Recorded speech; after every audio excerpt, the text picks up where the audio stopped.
नमस्कार।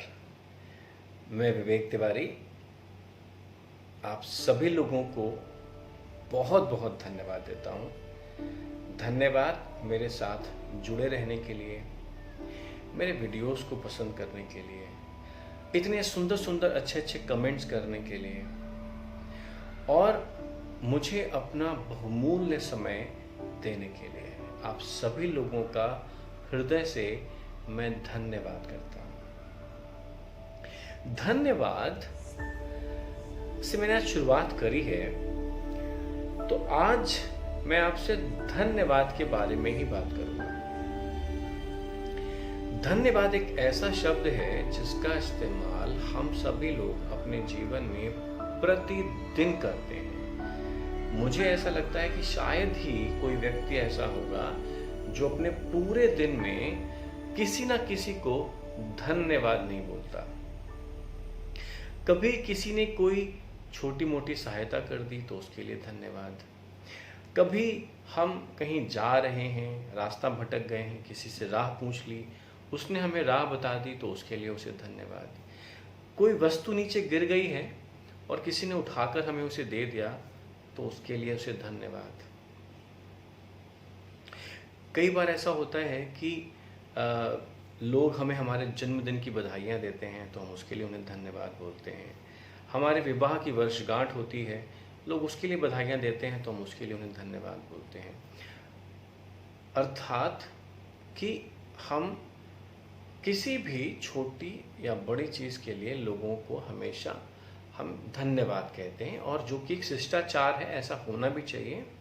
आपके प्रति अगर कोई भी व्यक्ति किसी काम के लिए आपकी सहायता कर रहा है या आपकी मदद कर रहा है या वो आपको किसी भी प्रकार से बधाई दे रहा है या तो इसके लिए हमें हमेशा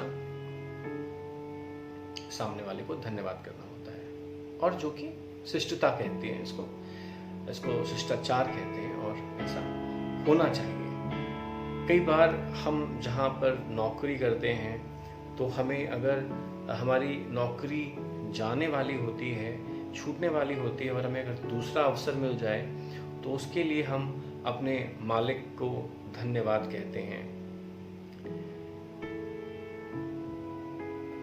ऐसे बहुत सारे कारण हैं जो अगर मैं गिनाना शुरू करूं तो शायद गिनती खत्म नहीं होगी धन्यवाद कहने की, कि क्या क्या कारण इसके लिए हम धन्यवाद कहते हैं।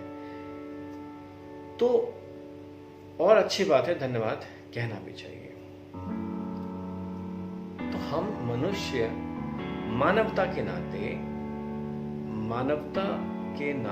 मानव होने के नाते एक दूसरे को धन्यवाद कह के शिष्टाचार प्रकट करते हैं, अच्छा व्यवहार प्रकट करते हैं और एक दूसरे के प्रति अपनी कृतज्ञता को प्रकट करते हैं।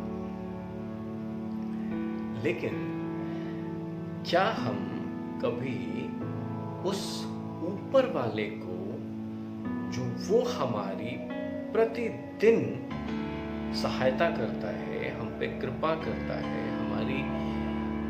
हमारे को हर दिन एक नया अवसर देता है, क्या कभी हम उसके प्रति कृतज्ञ होते हैं? क्या हम उसे धन्यवाद कहते हैं? तो मुझे ऐसा लगेगा शायद बहुत सारे लोग ऐसे हैं जो ऊपर वाले परमात्मा को धन्यवाद नहीं कहते हैं, जबकि हम आपस में मानवता के नाते शिष्टाचार प्रकट करते हैं, धन्यवाद कहते हैं। लेकिन हम जो परमात्मा जो प्रतिदिन सुबह हमें एक नया दिन देता है, हमारे ये नेत्र खोलकर हमें जीवन जीने के लिए एक नया अवसर देता है, एक और दिन देता है, एक और अवसर देता है कि जो हमने पिछली गलतियां करी थी उन्हें हम सुधार सकें।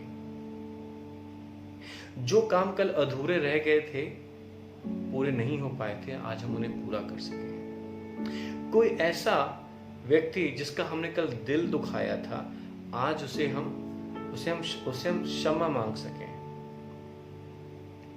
कोई ऐसा काम जो हमारा कल किसी ने बनाया था लेकिन हम उसे धन्यवाद नहीं कह सके थे, आज हम उसे धन्यवाद कह सकें। बहुत सारे ऐसे लोग जो पिछली रात को सोए थे, लेकिन वो पिछली रात उनके लिए आखिरी रात बन गई, क्योंकि आज सुबह वो उठे ही नहीं। तो क्या इसके लिए हम ऊपर वाले परमात्मा को धन्यवाद नहीं कह सकते कि उन्होंने आज हमें फिर से एक अवसर दिया है कि जो कल काम रह गए थे उन्हें हम आज पूरा कर सकें? लेकिन नहीं, हम इस तरह से नहीं सोच पाते हैं। हम तो सिर्फ आपस में एक दूसरे को धन्यवाद कहने में इतने व्यस्त हैं कि हम ऊपर बैठे परमात्मा को धन्यवाद कहना ही भूल जाते हैं।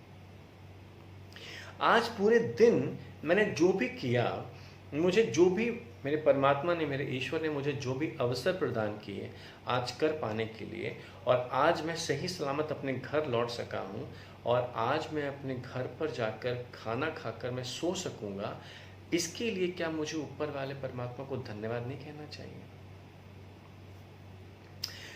तो कहानी का सारांश सिर्फ इतना है कि हम शिष्टाचार रखें और दिखाएं, आपस में एक दूसरे को हमारे हर अच्छे काम के लिए धन्यवाद कहें, लेकिन हम इन सब चीज़ों में उस ऊपर बैठे परमात्मा का धन्यवाद करना कभी ना भूलें। तो सुबह जब परमात्मा हमें एक नया दिन, एक नया अवसर, एक नया जीवन प्रदान करते हैं जीने के लिए, तो हमें उनको धन्यवाद कहना चाहिए। और शाम रात जब हम अपने घर वापस आ जाते हैं अपने सारे काम करके, तो हमारा ये कर्तव्य बनता है कि सोने से पहले एक बार हम परमात्मा को ज़रूर धन्यवाद करें कि जो उन्होंने हमें आज का दिन दिया, आज जो हमने जल पिया, हमने जो खाना खाया, हमने जो बस हवा में सांस ली, इन सब चीज़ों के लिए जो हमें परमात्मा ने दी हैं, उसके लिए उन्हें बहुत सारा धन्यवाद हमें कहना चाहिए। वो धन्यवाद कहने के तरीके अलग अलग हो सकते हैं, धन्यवाद कहने का तरीका अलग हो सकता है, हमारे भाव अलग हो सकते हैं, लेकिन धन्यवाद धन्यवाद होता है, वो किसी भी प्रकार से कहा जाए। तो बस इतना ही कहना चाहूँगा, आप जब भी सुबह उठें एक छोटा सा प्यारा सा एक धन्यवाद उस ऊपर बैठे परमात्मा के लिए, जिन्होंने नया अवसर दिया, जिन्होंने नया दिन दिया आज का। और जब शाम अपने घर पहुंच जाएं, अगर आप बहुत कुछ नहीं कर सकते हैं तो कम से कम एक धन्यवाद तो बनता है। आप सभी लोगों का बहुत बहुत धन्यवाद, और उस ऊपर बैठे परमात्मा का भी बहुत सारा धन्यवाद कि मैं आप लोगों से ये बात को कह पाया। नमस्कार, जय हिंद, जय भारत।